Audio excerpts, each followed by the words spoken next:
మరింత స్పష్టంగా కనిపిస్తుంది. అంటే దాని అడుగు ఎంత పెద్దగా ఉందనేది కూడా దీన్ని బట్టి మనకు చూస్తే అర్థమవుతుంది. దీంతో గ్రామస్తులు కూడా కొంత భయాందోళన వ్యక్తం చేస్తున్నారు. ఈ మార్గం గుండానే ఇక్కడ చూసుకుంటూ మెల్లగా ఎక్కడెక్కడికి వెళ్ళింది అనేది కూడా మనం చూడొచ్చు. ఒక్కసారి మనము స్థానికులతోటి మాట్లాడదాము. ఈ స్థానికులు కూడా ఎట్లాంటి భయాందోళన వ్యక్తం చేస్తున్నారు, వాళ్ళకు ఉన్నటువంటి ఆలోచన ఎట్లున్నాయి. ఏం పేరన్నా మీ పేరు?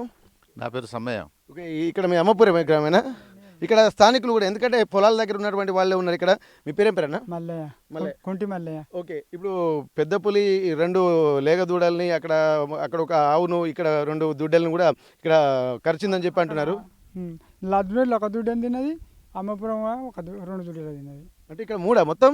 లద్నూరులో ఒక దుడ్డాను, అమ్మపురంలో 2 దుడ్డలు. Okay okay. ఇప్పుడు మీరు పంట పొలాల దగ్గర పశువులను కట్టేయడం బదులు ఈ మధ్యలో ఈ పెద్ద పులి సంచరిస్తున్నటువంటి టైంలో ఇంటికి తీసుకెళ్లాలని చెప్పి అధికారులు చెప్తున్నారు. మరి ఎందుకు కట్టేస్తున్నారు మీరు ఇక్కడ? నాకు రాత్రి దాకా ఇట్లా వస్తుందని మాకు తెలియదు.